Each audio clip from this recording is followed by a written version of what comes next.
প্রিয় শিক্ষার্থী বন্ধুরা, এখনকার ক্লাসে আমি আলোচনা করব বিজন ভট্টাচার্যের আগুন নাটকটি থেকে বর্ণনাধর্মী প্রশ্নোত্তরের অষ্টম প্রশ্ন এবং উত্তর। এর আগের 7টি প্রশ্ন উত্তর দেখার জন্য আমার চ্যানেলকে সাবস্ক্রাইব করে নিয়ে চ্যানেলের প্লেলিস্ট থেকে দেখে নাও। দেখো, আজকের প্রশ্ন হচ্ছে 8 নম্বর প্রশ্ন। চাউরের কথা বড় মস্ত কথা আছে রে দাদা, বক্তাকে উক্তিটির তাৎপর্য ব্যাখ্যা করো। 1+4 মোট 5 নম্বর থাকবে। প্রথম প্রশ্নের উত্তর, বিজন ভট্টাচার্য রচিত আগুন নাটকের পঞ্চম দৃশ্যে আলোচ্য উক্তিটির বক্তা হলেন একজন উড়িয়া ব্যক্তি। পরের প্রশ্নের উত্তর অর্থাৎ তাৎপর্য ব্যাখ্যা। 50-এর মন্বন্তরের ভয়াবহ খাদ্য সংকটের প্রেক্ষাপটে রচিত আগুন নাটকটি। এই সংকট জাতি ধর্ম বর্ণ নির্বিশেষে পেটের ক্ষুধা নিবারণের আশায় সকল মানুষকে খাদ্যের সারিতে দাঁড় করিয়েছিল। এক মুঠো খাদ্যের আশায় এই ভয়াবহ সংকটের দিনে গ্রাম ছেড়ে মানুষেরা শহরের পথে পথে ঘুরে বেরিয়েছিল। শহরের নিম্ন মধ্যবিত্ত মানুষেরাও রেহাই পাননি এই ভয়ঙ্কর দুর্দশার দিনগুলি থেকে। পেটে যখন খিদের আগুন জ্বলে, তখন সকলকে সারিবদ্ধভাবে রেশনের দোকানে চালের লাইনে দাঁড়াতে দেখা যায়।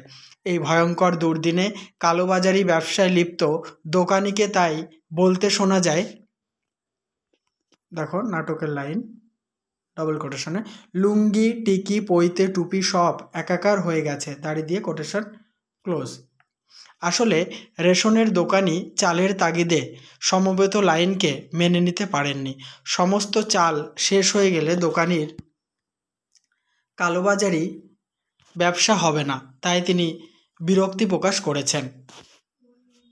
আবার নাটকের লাইন, আর কি উপায় আছে, ব্যবসার সুখ এই গেল, কোটেশন ক্লোজ।